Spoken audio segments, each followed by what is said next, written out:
Hi hello, welcome back to hello guys family. എല്ലാവർക്കും സുഖമാണല്ലോ അല്ലേ? അപ്പോൾ ഇന്ന് നമ്മൾ വന്നിരിക്കുന്നത് എന്തിനാണെന്നറിയാമോ? ക്രിസ്മസ് ഒക്കെ വരുമല്ലേ, നമുക്കൊരു സ്പെഷ്യൽ വൈൻ ഉണ്ടാക്കിയാലോ. അപ്പോൾ ആരും പേടിക്കണ്ട, അയ്യോ താമസിച്ചു പോയല്ലോ, ഇന്ന് ഇത്രയും ദിവസമോ, ഇനി എങ്ങനെ 21 ദിവസത്തെയൊക്കെ വൈൻ എങ്ങനെ ഇരിക്കും, എങ്ങനെ കുടിക്കും? No worries. ഇത് നമുക്ക് ഫടാഫട്ട്, അതായത് വിത്തിൻ 2 ഡേയ്സിനുള്ളിൽ 3rd ഡേ തൊട്ട് നമുക്ക് എടുക്കാൻ പറ്റുന്ന ഒരു ഇൻസ്റ്റൻറ്റ് വൈനാണ് നമ്മൾ ഉണ്ടാക്കാൻ പോകുന്നത്. അപ്പോൾ നമ്മൾ നല്ല തിളച്ച വെള്ളം, ഏകദേശം നല്ല ചൂടായ വെള്ളത്തിൽ ഉപ്പ് ഇട്ടിട്ട് കുറച്ച് വെച്ച് ഒരു ദിവസത്തോളം ഞാൻ വെച്ചു. അതായത് വൈകിട്ട് തൊട്ട് രാവിലെ വെച്ച്, പിന്നെ അത് ഞാൻ ഊറ്റിയൊക്കെ വെച്ച് പിന്നെയും 2-3 തവണ കഴുകി വൃത്തിയാക്കി അതിൻ്റെ ഇതെല്ലാം കളഞ്ഞു വെച്ചിരിക്കുന്ന മുന്തിരിയാണ്. അപ്പോൾ നമ്മൾ എടുത്തിരിക്കുന്ന എന്തൊക്കെയാണെന്ന് നോക്കാം. കൂട്ട്, ഇത് നമ്മുടെ ഏലക്ക, ഇത് തക്കോലം, മറ്റേ ഇത് ഗ്രാമ്പുവാണ്, ഇത് പട്ട. ഓക്കെ, ഇതൊക്കെ അളവുകളൊക്കെ ഏകദേശം എല്ലാവർക്കും തന്നെ അറിയാം. പിന്നെ ഇതൊക്കെ ഒത്തിരി ഇടണ്ട, കുറച്ചിട്ടാൽ മതി, എന്നാൽ കുറച്ചുമല്ല, ആവശ്യത്തിനിടണം. ഓക്കെ, അപ്പം ഞാൻ പഞ്ചസാര നിങ്ങൾ ഇത്ര കിലോ എടുക്കുക, അത്ര കിലോ എടുക്കുക, ഇതൊന്നും ഞാൻ പറയത്തില്ല. കാര്യം നമ്മൾക്ക് എത്രയാണോ മധുരം വേണ്ടേ അതനുസരിച്ചിട്ടാണ് നമ്മൾ പഞ്ചസാര എടുക്കുന്നത്. അപ്പം അതൊക്കെ നിങ്ങളുടെ ഇഷ്ടം. ഗൈസ്, നമുക്ക് ഇനി അടുത്ത വേണ്ടത് ഒരു ഭരണിയാണ്. ഞാനൊരു പുതിയ ഭരണി അങ്ങ് വാങ്ങിച്ചു.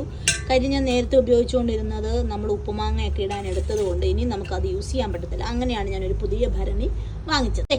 ഇത് നമ്മൾ കഴുകി വെയിലത്ത് ഉണങ്ങുവാൻ വേണ്ടി വെച്ചിരിക്കുകയാണ്. കണ്ടോ, വെള്ളമൊക്കെ ഉണ്ട്. ഗൈസ്, ഇനി ഇതിൻ്റെ വെള്ളം വലിയാൻ വെക്കണോ, അങ്ങനെ വെക്കണോ, ഇങ്ങനെ അതൊന്നും നിങ്ങൾ പറയാകണ്ട. അങ്ങനെ ഒന്നും നിങ്ങൾ വെക്കണ്ട. അതാണ് അതിൻ്റെ പ്രത്യേകത. ഞാൻ പറഞ്ഞില്ലേ, വളരെ പെട്ടെന്ന് നമുക്ക് ഇത് ഉണ്ടാക്കാൻ പറ്റും. 2 ദിവസം മാത്രം നമ്മളൊന്ന് വെയിറ്റ് ചെയ്താൽ മതി. ഓക്കെ, ഇത് നമ്മൾ കഴുകി, വെള്ളം ഉണ്ടായാലും വെള്ളം നനഞ്ഞിരുന്നാലും അതൊന്നും പ്രശ്നമല്ല. ഇനി നമ്മൾ ഇതിനകത്തോട്ട് സാധാരണ പച്ചവെള്ളം നമുക്ക് എടുത്തിട്ട് ഇത് ആ വെള്ളം എടുക്കുന്നതിന് ആ കണക്ക് നമ്മൾ എടുക്കുന്ന ജാറിൻ്റെ കണക്കനുസരിച്ചിട്ടായിരിക്കും. അല്ലെങ്കിൽ ഇപ്പം ഞാൻ എടുക്കുന്ന ഈ പാത്രത്തിൻ്റെ ഏകദേശം ഇത്രത്തോളമാണ് വെള്ളം എടുക്കാനായിട്ട് ഉദ്ദേശിക്കുന്നത്. നമ്മുടെ ഇടികല്ലിൽ ഇതൊന്ന് ജസ്റ്റ് ഒന്ന് ക്രഷ് ചെയ്തിടണം. ഏലക്കായും പട്ടയും എല്ലാം ജസ്റ്റ് ഒന്ന് ക്രഷ് ചെയ്ത് നമ്മൾ ഇടും. അപ്പം നമ്മൾ ഇഡ്ഡലി പാത്രമാണ് എടുത്തിരിക്കുന്നത് കേട്ടോ. സ്റ്റീലിൻ്റെ പാത്രം എടുക്കുന്നതാണ് ഏറ്റവും ബെറ്റർ. ഓക്കെ, അപ്പം നമ്മൾ ഇഡ്ഡലി പാത്രം എടുത്തിട്ടുണ്ട്. അതിൻ്റെ ഇത്രത്തോളം വെള്ളം നമ്മൾ എടുത്തിട്ടുണ്ട്. നമ്മൾ ഇടിച്ച് വെച്ചിരിക്കുന്ന ഈ പട്ട അങ്ങനത്തെ സാധനങ്ങളെല്ലാം നമ്മൾ ഇതിനകത്തോട്ട് ഇടുക. ഇനി നമ്മൾ ഇതിനെ ഇളക്കാൻ വേണ്ടത് എങ്ങനത്തെ തവിയാണെന്ന് ഞാൻ കാണിച്ചു തരാം. അപ്പോൾ ഇതിന് ബെറ്റർ തടിത്തവിയാണ്, നമ്മൾ യൂസ് ചെയ്യാത്ത തവിയായിരിക്കണം. അപ്പം ഞാൻ ഇതിൻ്റെ പുറകു ഭാഗം കൊണ്ടാണ് ഇളക്കുന്നത്. ഓക്കെ, അപ്പം നന്നായിട്ട് നമ്മൾ ഇളക്കണം. ഇത് നന്നായിട്ട് തിളയ്ക്കണം, തിളച്ച് നന്നായിട്ട് തിളയ്ക്കണം. ഓക്കെ, അതാണ് അതിൻ്റെ ഒരു കണക്ക്. നെക്സ്റ്റ് നമുക്ക് വേണ്ടത് ഈസ്റ്റാണ്. അപ്പോൾ അത് ഏത് ഈസ്റ്റ് കൊണ്ട് എടുക്കാം. അപ്പം ഞാൻ ഇവിടെ എടുക്കുന്നത് ആക്റ്റീവ് ഡ്രൈഡ് ഈസ്റ്റാണ്. അപ്പോൾ ഏത് ഈസ്റ്റ് എടുത്താലും നമ്മളിതിലേക്ക് നമുക്ക് ആവശ്യത്തിനുള്ള എടുക്കുക. അതിനകത്തോട്ട് നമ്മൾ ഒരു ശകലം പഞ്ചസാര ഇട്ടതിന് ശേഷം ചെറിയ ചൂടുവെള്ളം എടുത്ത് ഒഴിച്ചിട്ട് കുറച്ച് ഒരു 5 മിനിറ്റ് അതൊന്ന് അടച്ച് വെക്കണം. ഈസ്റ്റ് നമ്മളിങ്ങനെ എടുത്തിട്ട് നന്നായിട്ടൊന്ന് ഇളക്കണം കേട്ടോ.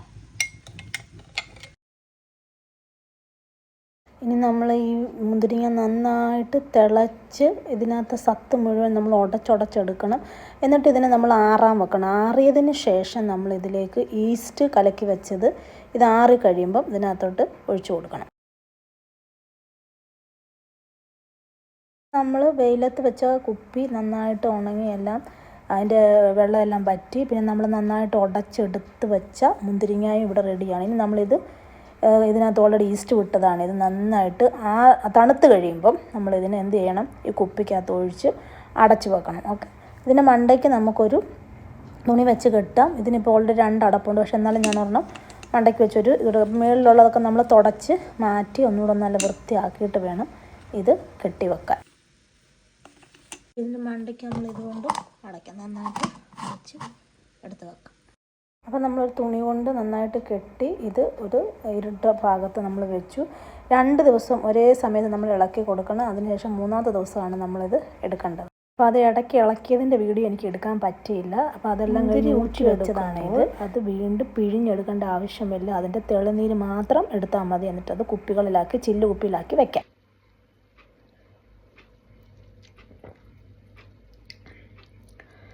മധുരമുണ്ട്, ഇവിടെ ഒരു കയ്പ്പ്, സംഭവം സെറ്റ്.